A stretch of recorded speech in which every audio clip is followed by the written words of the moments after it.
Welcome to Food Friends, a podcast inspiring home cooks to try new dishes in the kitchen by sharing trusted recipes, tips, and friendship.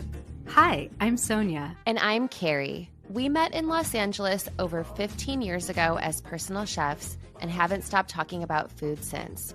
We're so glad you're here.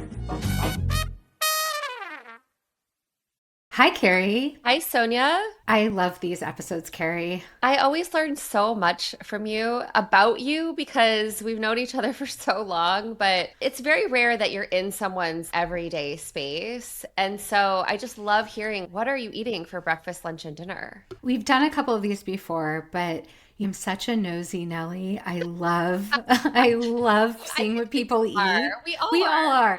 I'm nosy about food. I love to peek in someone's market basket. I love what I eat in a day videos. I have for a long time because that's where I've learned so many recipes, honestly. Remember when we were growing up and MTV Cribs was on? I think we've talked about it before. And they would always say, like, what's in your fridge? And that was my favorite part of watching that show. We make assumptions about people. I think everyone does. This kind of person eats this kind of food or has that kind of food.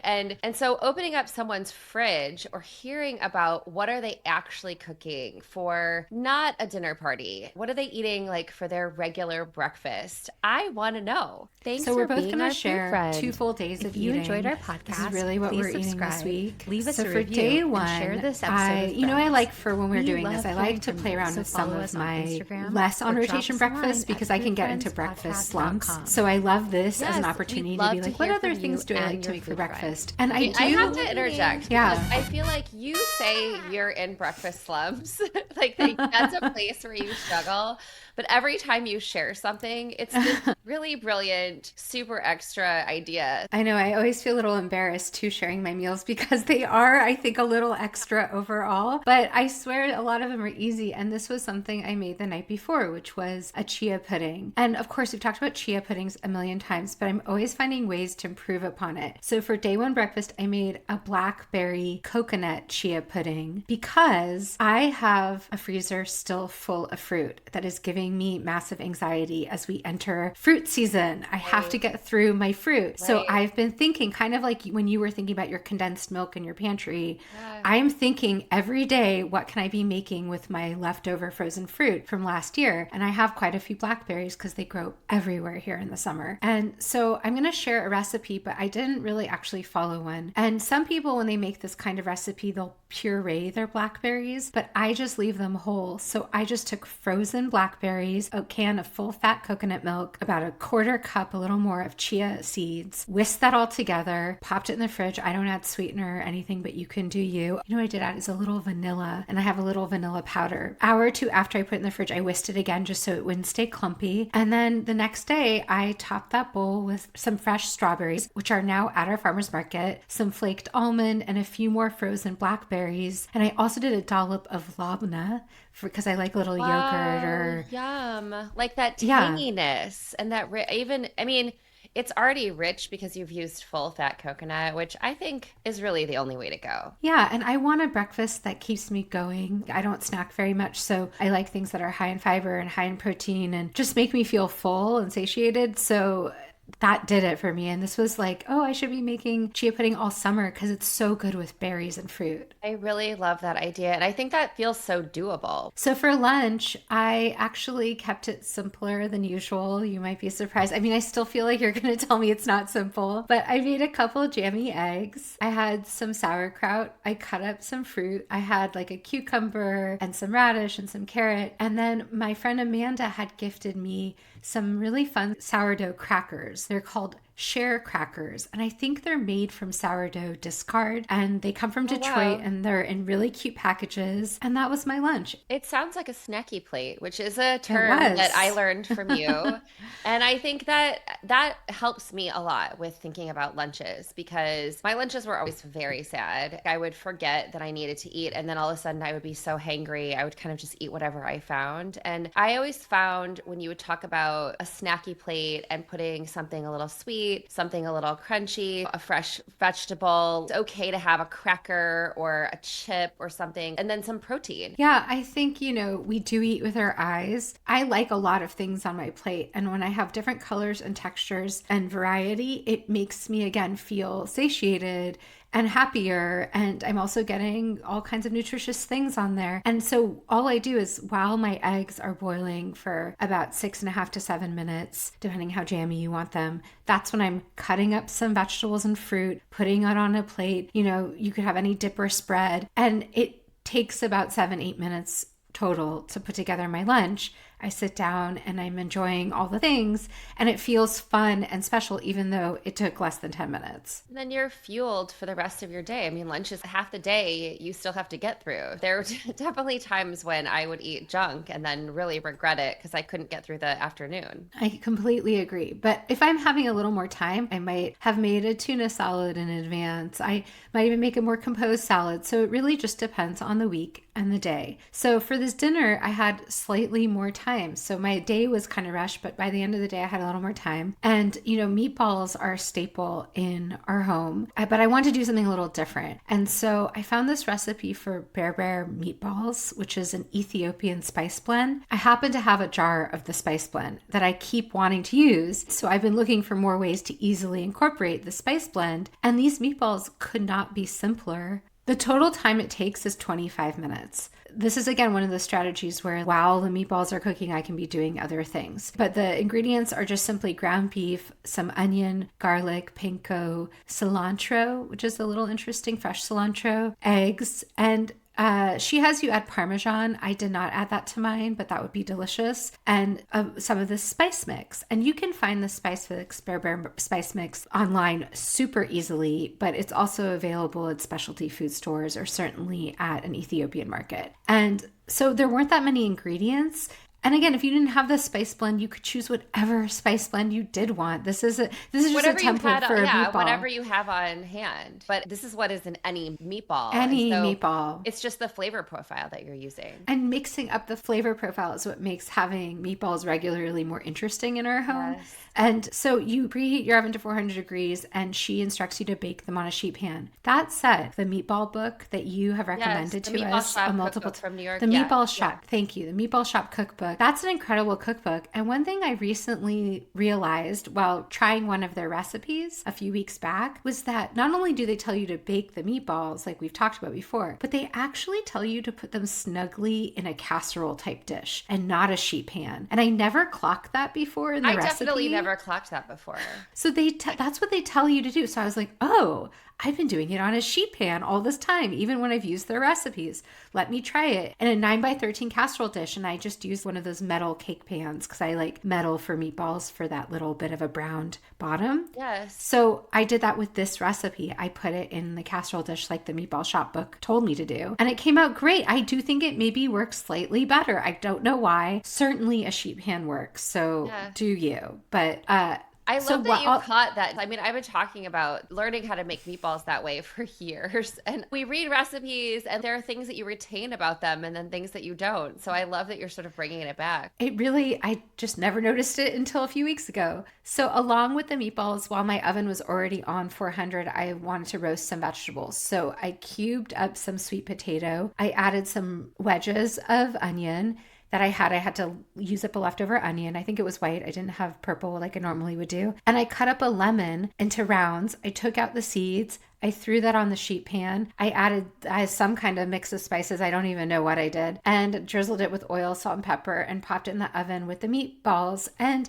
the sweet potatoes take just slightly longer, so you just time that out appropriately. But that lemon and that sweet potato and onion was so yummy and couldn't have been simpler. I never would have thought of that combination because you've also shared, you put lemons in your sheet pan, roasted vegetables a lot. There was one from last spring that I think it was potatoes and artichokes and lemon. Yes. And I use a lot of lemon. What I heard when you were talking about the lemon is make sure that you remove the seeds. I use a lot of whole lemon in our smoothies in the morning, and I always make sure I go through and make sure you get the seeds out because that does make a difference with the bitterness. But there's something about lemon that's caramelized in the oven. It just really changes the flavor in an exciting way. But I don't know that I would ever put it with sweet potato. How interesting. I loved it. And it does really change it. And it gets really kind of almost chewy, a little jammy. It's not bitter at all. And so I didn't follow a recipe for that, but I'm going to link the recipe for all these things. And this is how I like to cook. Maybe I'll try one recipe, but the other dishes I'm going to freestyle. I, of course, had to make a salad because I love to make a salad. And spring is so good right now with the farmer's market ingredients. So I just threw together a salad with radishes and snap pea, cucumber, and lettuce. I'm going to link a very similar salad, but just having something with all the spring vegetables with a rich meatball and these roasted veggies, it was like a light but extremely satisfying meal. Did you have any snacks? Because you said you're not snacking as much these days. So were there any snacks on this day? I don't really snack much anymore. I used to be a big snacker, but I do always end my day with a little bit of dark chocolate, which I did on this day too. Love that. I love that. Carrie, what was your first day of eating like? This was a week where we were just coming back from my son's school camp out. We go away to a campground kind of out in the mountains for 3 nights. It's something that my husband and I are very involved with organizing. And so there's just a lot of pre-prep and there's a lot of laundry that we come back to. And also my husband is traveling this week. So I needed a little extra help. And so I started, my first breakfast was a frozen but thawed breakfast brownie. It's a recipe I'm working on right now. We've talked about morning cookies and breakfast cookies, and I kind of like a sweet that you can have in the morning that's not too sweet. I started making these chocolate amaretti, which were egg whites and almond flour and a little bit of sugar, and I really like the texture of that. But I thought maybe I can sweeten them with a little bit of banana or date, add some oats, add a couple of like mini chocolate chips. And so I've been kind of playing with the recipe. I've made several versions. Is it fudgy like a brownie? It's fudgy like a brownie. Yeah, wow, I think the almond flour really helps make it soft. But if you add oats or if you add banana, it's sort of changing the texture a little bit. I did add wheat bran and I also added some wheat germ. I also am mildly allergic to almonds. I don't know if you know this. No. When I'm making the amaretti, I can really feel I can't eat that many of them without them upsetting my stomach. So I'm thinking about what is a nut flour that I can use instead of almond flour. So I think for something like this, what could be really good is hazelnut flour, actually. So you can actually make it yourself too. You could take a bag of hazelnuts and pulse them. You just want to make sure it probably in the blender would work better. So it turns more powdery, and you want to make sure you stop it before it turns buttery, because it will turn into hazelnut butter quickly if you don't stop it soon enough. You can also buy hazelnut flour. That's a thing that you can buy pre-made. I think Freddy Guys sells it here in Portland, my favorite hazelnut farmer. So that's one thing I would do. I would definitely say if you're allergic, it would be good to play with other nut flours. The other thought I had was it's going to be a totally different vibe, but hear me out, which is garbanzo bean flour or chickpea flour, because it actually doesn't taste strong, and you can make brownies with a can of beans, as we both know. And True. So yes, when you're adding, by the way, how to put those two and two together? I would say, it's interesting to hear about your work in progress recipe. I like hearing, because I think it's important to workshop things, and part of recipe development, especially at places like Bon Appetit or places where there's an editorial staff, everyone is discussing the recipe. You're not working in a meeting. void. Yeah, you're sitting in a meeting and talking about these ideas. It's funny that you were suggesting hazelnut flour, because I had some of those frozen Freddy Guy hazelnuts in my freezer, and I pulsed them in the food processor, and they kind of partially broke down. I think the blender is the right way to go. Well, you'll have to report back. Yes, I will report back. So for lunch, I had something slightly healthier than a breakfast brownie, which is beef kimbap from H Mart. Oh. Just so that we explain to everyone, beef kimbap is basically like a cut sushi roll. It's rice, it's nori, seaweed, and then there's vegetables and a little bit of beef in there too. And I've never been drawn to that when I go to H Mart. I usually like to take home the veggie pancakes, but we went to H Mart before we went on our campout trip because I wanted to pick up a few things. And my friend Sophie was in town. And so I sort of set her and Mac loose in the store, and they brought the beef kimbap, which I was kind of like, I don't know about this. And it was delicious. Carrie, I have to stop you, because the day before I started tracking my food for this conversation, the very day before, I went to H Mart and got veggie kimbap, and that was my lunch. And I was like, oh, I should have waited to have this because, we track our days as close to when we record. And I just love that you and I had almost the same meal in the same week. I guess the way that I think about sushi, or the way that I think about what looks like sushi to me, is I always stay in the fish category. And so even when I go to like an izakaya, I don't order meat, or I like the fish and the vegetables and the rice. But I brought this beef kimbap home. And I also, one of the things I love about H Mart is their cut fruit is so good and so delicious. So I bought dragon fruit, which I love. I love the color. And then because I had let Sophie and Mac run around the store and pick out whatever things they wanted, they picked like several bags of different kind of snack chips and things. And there was this one that I really like called Crunchy Ramen Snack. And it's a tonkatsu flavor, which again, I don't, you just open it up and try it. But what I love about it is that it's like ridged and super crunchy and very curly. And so it was kind of like a perfect lunch. Sounds great. And just to add about gimbap, I think the beginning gim is referred to the nori sheets in Korean, the dried seaweed. And some people liken it to Japanese sushi, but it is its own thing. And Yes.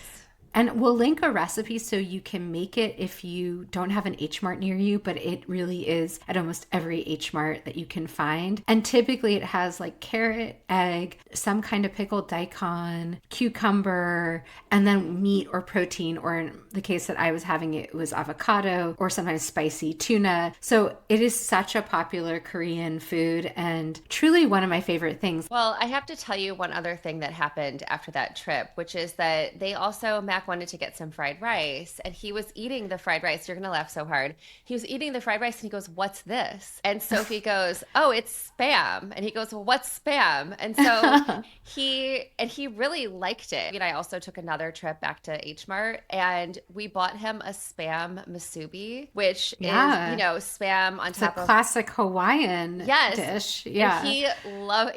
He loves it so much. I love that. Well, he will love Hawaii when he goes then. Carrie, what'd you have for dinner? I made a recipe for one pan dumplings with greens. It is an It's an Ali Slago recipe. It's one of those recipes where I think, how did I not think of this before? And I had dumplings in my freezer. And basically what you do is you just pan fry them, like get them brown on one or two sides. And then you add a pile of kale on top, which then wilts down. And then you add a little bit of garlic and ginger. Finish it off with soy sauce and a little bit of vinegar. And that is it. And Yum. It is so versatile and smart. I typically am drawn to the more veggie dumplings. I really like the ones that are either scallion or leek filled. But certainly here you can have whatever, chicken dumplings, pork, whatever you like your dumplings to be. And my garden is full of kale right now. And so it was one of those things where I was like, oh, I don't even have to go to the store. I can just like throw all this in a pan and have dinner. And Mac was thrilled to have that dinner. Oh, that sounds so good. I love an easy dumpling dinner, and this sounds perfect. So Carrie, for day 2, I did something I don't normally do for breakfast. That night after I had dinner, we had dinner a little earlier and I had time. And I had been wanting forever to try this recipe from one of my favorite cookbooks by Heidi Swanson. It was her first cookbook called Supernatural Everyday. And in there, she has a recipe for millet muffins. And this is another thing, like my freezer, I have a pantry full of grains. And so I'm always conscious of keeping the grains going and not letting them go bad. And I have millet because also I've learned like millet's incredibly nutritious, and I've used it a lot in baking. Like we used to use it in our granola at the deli, and I just love having it around. Didn't you also develop a few millet recipes? Teff. No, it was teff. It was teff. Teff. Right. Yeah. Also a nutritious grain, although I think maybe technically a seed. But anyway, millet muffins. So this is a really simple muffin, and it has really good ingredients, and there's no refined sugars, and it's made with just whole wheat pastry flour. I actually used a little bit of einkorn, like half einkorn and half kind of a whole wheat flour. Yeah. I have all this einkorn because of our friend Adrienne's book that I've been loving to try her recipes from. So I was like, oh, I bet whole pastry flour and einkorn could be a little interchangeable here. And then you add in raw millet, just like the grain on its own, baking powder, baking soda. You add a cup of yogurt, which just I think makes every baked good better. It makes it tender. It makes it tender. Yeah. You eggs and butter, melted butter. And then instead of sugar, she has you add honey. And I love that. And I think you could do maple syrup instead of honey too if you wanted. And then a little bit of grated lemon zest and lemon juice. The acidity in baked goods also helps things. And that little hint of lemon was really present. And then you bake it like you would any muffin. It makes 12 muffins. I love a recipe that like makes exactly one tray of muffins. And it really is a tender, not too sweet, very whole grain tasting muffin, but it has all this interesting texture from the millet. And Jonathan tried it and he's like, it's almost like a cornbread muffin. Like you could almost have it as like a side on a savory plate of food. And so I love it. I can already tell that it holds up super well, that you could have it on your counter for days or you could freeze it. You can just tell it's that kind of muffin. I mean, I think what this muffin also fits into is this category of what I was thinking about with my breakfast brownies, which is like something that's slightly sweet, but it satisfies in a way that a piece of toast just doesn't, or a bowl of yogurt just doesn't. It feels a little bit extra special. And I love millet is almost like a seed, right? It's a tiny grain. It's like this almost the size of quinoa. Yes. And it has a crunchier texture. I also want to make these muffins because I want to give some to someone, to a friend who I knew was traveling. And I think they make a really good travel muffin. So, and I do think anytime you make a tray of muffins, you want to share it with people. It's Absolutely. like designed to share. So I had one millet muffin for breakfast alongside my everyday yogurt bowl. I eat yogurt almost every day. So it has yogurt with the ground flax. On this day, I topped it with some pepitas, some wild frozen blueberries, goji berries, which I also love every day, and a little kiwi. And this was a very exciting breakfast for me. It sounds extra.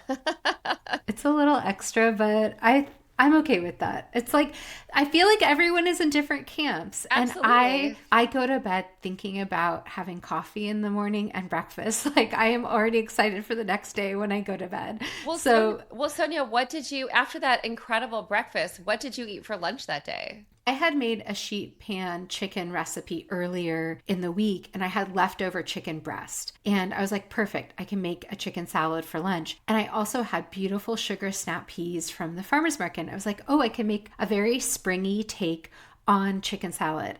It's one of the best chicken salads I ever made. I wrote down the ingredients because I think you mean like a deli chicken salad with mayonnaise? Yes, I mean like a chicken salad, but it had way more than just, your typical mayonnaise and celery. Right. So I just took that chicken breast, I shredded it, I added sliced sugar snap peas, sliced scallions, sliced celery hearts, and some of their leaves, because those leaves are really tender right now. I had some parsley that I added. I think other herbs would be good here, like chives. And then I added good mayo, Best Foods mayo, and whole grain Dijon. I will have to write up a recipe because I was like, oh my God, this is so good. And it was just so satisfying. It took me 5 minutes to make this chicken salad. It did not take a long time. You know what this really makes me think about is this idea of if you put good food into your kitchen, you can make good meals with it, right? Because what you're talking about, none of it is inaccessible. Snap peas from the farmer's market, sure, but you can also get them from the grocery store. Celery, mayonnaise, mustard, chicken. This is stuff that people have just laying around, but you have to have it laying around in order to make something like this. Yeah, and it's not that different from a normal chicken salad. It's really mainly sugar snap peas, but it felt really springy, and I think that was the key. So I put a little bit of some greens, just drizzled with olive oil, lemon juice. We also both got sent some sourdough bread from Bittman's, which is Mark Bittman's new whole grain, naturally leavened bread company. They're not sponsoring us. They sent it to us to try, but I did try it. I had this frozen loaf of bread arrive. I popped it in the oven the day before, finished baking it off, and then for lunch I sliced off a piece and toasted it, and to go with my chicken salad plate. And it was really good bread. I was very satisfied. It was very tangy. It tasted like really good grains were used in the flour. It had a good crust. So I enjoyed that. And then as a treat, I had a few of the really good strawberries from the farmer's market on my plate. How wonderful. I love that. I'm so glad to hear that you guys already have strawberries because we, of course, have had them for a couple of months. Well, I noticed a new stand at the farmer's market and their strawberries, This is what I feel about the farmer's market. Sometimes you know tried and true stands, and sometimes something catches your eye and you have a gut feeling. I just knew this very new stand that I never bought anything from before. I just knew these strawberries were good, and I was blown away. So that's the fun of this time of year. I always encourage people when I take them on tours of the farmer's market, which we have linked below in our show notes if you want to join me. I'd like encourage people to, trust your instincts. Usually they're right. Yes, and also don't get stuck in your rut, which is also part of Yes. why we have these conversations between the two of us all the time about what are you cooking, what am I cooking, what are you eating, because it helps us break out of the standard things that you're always eating for breakfast, lunch, and dinner. And the same thing happens when you shop at the farmer's market. If you see a stand that you're feeling drawn to, go to it. Exactly. So for dinner, I'm still firmly making soups regularly. I have not abandoned soups, even though it's warm outside. I made a soup I haven't made in years. I did not follow a recipe, although I'm going to link one that's very, very similar. I made a black bean soup, Carrie. Ooh, I And want to know more because I it was struggle in that so. space. Do you really? Yeah, I just feel like what makes it exciting? So tell me all the things. It was so good. Jonathan and I were like, wow, this is like one of the better soups I've made in a while. So I think starting with dried beans is really critical for a good black bean soup. It's going to Absolutely. make it so much more silky and creamy than a canned black bean, even though you can absolutely use that. I just did a base of onion, carrot, garlic. I added a little bit of jalapeno. You could do green pepper if you didn't want that heat. I also added a teaspoon of canned smoked chipotles, peppers, because a little bit of smokiness and a little bit of heat is really nice. I added my pre-cooked black beans. I cook them just with water and nothing else until a little al dente because I want to finish them off in the soup. I added all their cooking liquid and the beans to the pot and then I simmered that. Then I took about a third of everything out once it was cooked and I immersion blended the soup. It was really a beautiful texture, and then I added that remaining third back to the pot, which gave it a little bit of texture and didn't feel like baby food because I don't like too pureed of a soup. Oh, so you're saying you took the whole bean, the Yes. whole beans out, and then you Yes. puree? Because I was like, why did you take it out and immersion bread? No, I understand what you're saying now. I took like a third of the beans and the carrots and the Right. onions in their whole form, took them out, put them back in the pot. Then when I served it, I topped it with sliced scallion and fresh cilantro, squeeze of lime. Gosh, I really will be making this again. And I'm realizing like, I think it's a really good spring soup because those, especially with the garnishes, and you could do sour cream and other things, those fresh herb garnishes. Oh, there was also a ton of cumin and a little coriander and some spices. Right. Those flavors somehow really. No chili powder, though. I didn't add chili powder. I added the chipotle pepper. That's where I get into trouble. I'm like, I don't love the chili powder in the black bean soup, but keeping it with the cumin and the coriander and then a little bit of jalapeno and adobo, I think that's the flavor profile that I would like. I can write down a recipe and share that too. Although, like I said, I found one pretty similar. And then for the salad, although it wasn't matching in cuisine type, it really went with it. I did what I'm calling all the green things salad. It was like everything green in my fridge. Lettuce, again, sugar snap peas, cucumbers, bok choy. I had like a single little baby bok choy left over that I need to use. Mint, scallion. I chopped them all up and then I made a sesame soy dressing. I know that isn't typical with the black bean soup, but somehow it all really worked. And this is really what we ate and we enjoyed it so much. I mean, that sounds so delicious. I also made a pot of black beans last week to take to the camp out. I also made a pot of pinto beans. Just this reminder that like a simple pot of beans can go in so many different directions. It's really hands off when you're cooking it, that even when you're having a busy week like I'm having, I could have made the soup that you're just talking about. Yeah, but we're all doing the best we Yes. can. We're all doing what we can do. Totally. Well, I'm excited to tell you that I had a very extra breakfast on day 2, which is I went back to our life-changing frittata recipe. And what I decided to do this time was I had some pickled jalapenos left over from the camp out, and I used them in the life-changing frittata, which has a lot of caramelized onions in it. And I thought the play of those very sweet caramelized onions, which I really did let them sit for a couple of hours, like hands off, let them get very, very jammy, and then balance them out with a lot of herbs from my garden. I had tarragon, I had basil, and I had a little bit of oregano too. And I had some greens that I just blanched really quickly and chopped them up. I added a lot of cheddar. And one of the biggest parts, I think, that makes that frittata so delicious is heavy cream. You have to have the heavy cream in the frittata. It makes a huge amount of difference. And so for the caramelized onions, did you do them in the slow cooker? No, I didn't do them in the slow cooker. I had an excessive amount of onions. And then ahead of the camp out, I had bought a lot of eggs because I'm in charge of those meals. And a lot of people had not signed up for eggs. So I had leftover. And then I had these jalapenos and I thought, oh, I can make that frittata. I ended up adding like a half a cup of the jalapenos. And I would actually next time add a whole cup. I think it could be spicier and it makes it really interesting. So that was a really great breakfast. Sounds incredible. Also, again, our minds are on the same page. On my list of things to cook this week is a frittata. Oh, I love that. Well, also partially the reason why I cooked it was because we also have a staff appreciation lunch at our school this week. There's like never ending events in May. And so I made two. I made one for us and I made one for the school. It's also one of those great, you can eat it warm, you can eat it cold, you can eat it room temperature. It's very forgiving. You talked about making a salad with a lemony vinaigrette. A couple months ago, I catered a lunch and I made this really great green salad with a lemony vinaigrette with tons of dill and chunks of avocado. It was a salad that one of my clients used to request all the time. There is one really fun ingredient that I added to my vinaigrette that I also did a couple months ago, and I'm going to write it down again this time, is I added orange marmalade. Oh, yeah. That's a fun trick. That's a fun trick. And I learned that from a family member. And she's like, oh, I always add a little bit of orange marmalade to my dressing. And I was like, that is brilliant. And so now I just keep a jar of it in my fridge. And I also have a lot of nasturtium in my garden. So this was an extra, which is that I harvested some nasturtium flowers and I added them to my salad, which